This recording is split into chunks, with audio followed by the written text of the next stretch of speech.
The goal of this video, as with all stick control, is to have the same tone on every note, to cover the metronome so it disappears inside of our sound, and to retain this concept as we change the stickings.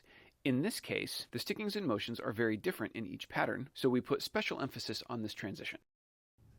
Set a metronome to 160 to 180 beats per minute for your eighth note. Turn the volume down low so it will disappear inside your sound. We'll start with our sticks flat, flip them open, let gravity pull them back into your fingers.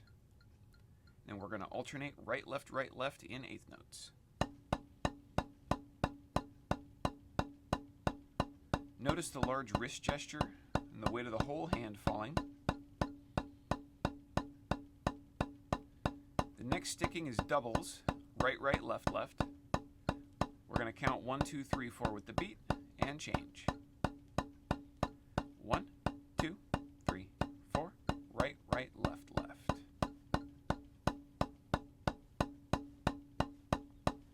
You'll notice how my gesture has changed. My arms are now rising up and down. We're going to count 1, 2, 3, 4 with the beat and go back into singles. 1, 2, 3, 4, right, left. So now you can see how my arms are low again. Let's head back to doubles. 1, 2, 3, 4, right, left. Now let's play with just one hand for a moment. So in singles, every note in the hand is equally spaced. But in doubles, there's a long lift on the first note that takes twice as long as the single spacing. And then this second note is half as long as the single spacing. More than that, the first note has a lot of arm weight, and the second does not. It stays down low and is lightweight. So this brings up the question, why is it possible for these notes to sound the same? Before we answer that, let's put the other hand back in and listen for every note having the same impact sound. Keep your hands relaxed so that they can spring open in your fingers, and use big arm motions. The ear is the best sense we have. It can hear thousandths of a second difference in timing, incredibly tiny nuances in tone, and if you know the sound you want and if you're willing to give control over to your ear, the ear can guide your hand to any sound that you can imagine.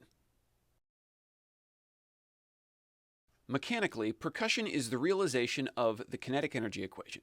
That means we have energy in our body, we put that into a stick, the stick puts it into a surface, the surface resonates and moves the air particles, the air moves in waves into our ear, and the ear perceives it, and that's music. In this way, we can say that kinetic energy equals your sound.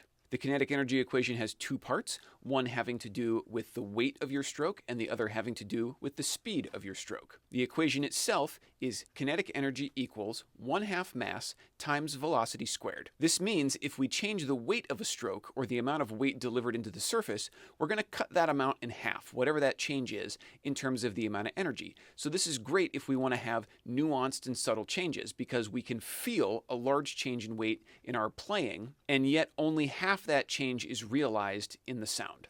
On the other hand, we see that velocity is squared in terms of the energy that comes out at the other end. This makes intuitive sense if you think about taps and accents, for example. If we're playing at a consistent rhythm and we have a lot of low notes in a row and then we have a couple of really big notes in a row, well, we just covered a lot more distance up and down, which meant if we're going to get back to the surface at the same time, we're going a lot faster. And that change in stroke speed is what gives us such an enormous change in volume.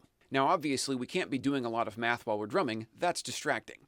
That's what the ear is for. Because we said before, kinetic energy equals your sound. And that's what the ear is doing. It's always taking in information on your sound. So, if you know what you want, the ear will send instructions down to your hands to calibrate the weight and speed of all of its gestures. Once your basic mechanics are in place, all you have to do is give the instruction. Listen to the sound being produced, and allow your ear to make those final calibrations so you get exactly what you want. The overall conclusion, don't try to control things too much. Give the instruction for what you want and allow your ear to do what it does best. Put the final calibration on your stroke speed and your weight so you get the sound you're listening for. All right, back to drumming. Come up again and begin in singles. Listen for the even tone between your hands and how you're covering the metronome. Notice the weight of your hands falling, your steep stick angles, and now we can move to doubles. So we'll count 1, 2, 3, 4 with the beat and change.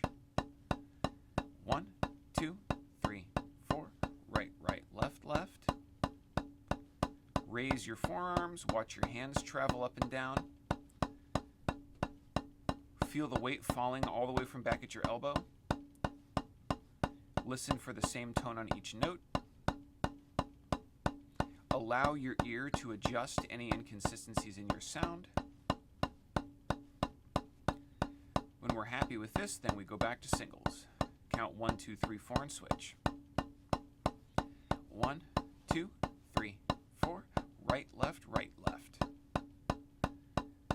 Notice now that lighter feel, the stick angles, even tone. You can repeat this as much as you need to feel totally at ease. Make sure it's really good before you go on.